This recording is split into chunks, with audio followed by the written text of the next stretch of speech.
Les gens se livrent de plus en plus au plaisir solitaire en France. C'est en forte, forte hausse.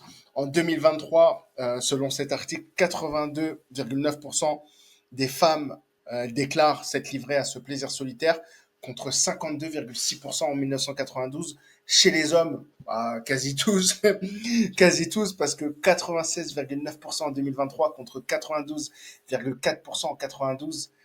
Et franchement, c'est une forte augmentation. Moi, j'ai d'autres données que celle-là. Pour moi, alors d'après d'autres sources, moi comme source j'ai la NRS qui a fait une enquête auprès de avec la CSF, le contexte des sexualités en France, et avec santé publique, INSERM et tout. Moi j'ai d'autres chiffres. Pour les femmes, j'ai 72,9% en 2023 contre 42,4% en 1992. Dans tous les cas, c'est une augmentation énorme, hein.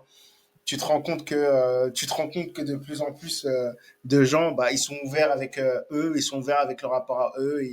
Moi, je vois ça d'un bon œil. Je vois ça d'un bon œil. Et après, dans le contexte dans lequel on est, on peut se rendre compte aussi que est-ce que c'est pas ces chiffres-là que le gouvernement a vus et ils se sont dit bon bah c'est pour ça qu'on va commencer à réguler Internet parce que s'il y a une si forte augmentation bah, du plaisir solitaire et d'un autre côté il y a une baisse des natalités, est-ce qu'on peut se demander si les deux ne sont pas liés? Que les gens se livrent de plus en plus à découvrir leur propre corps au détriment d'une connexion avec quelqu'un d'autre, avec un partenaire, une partenaire.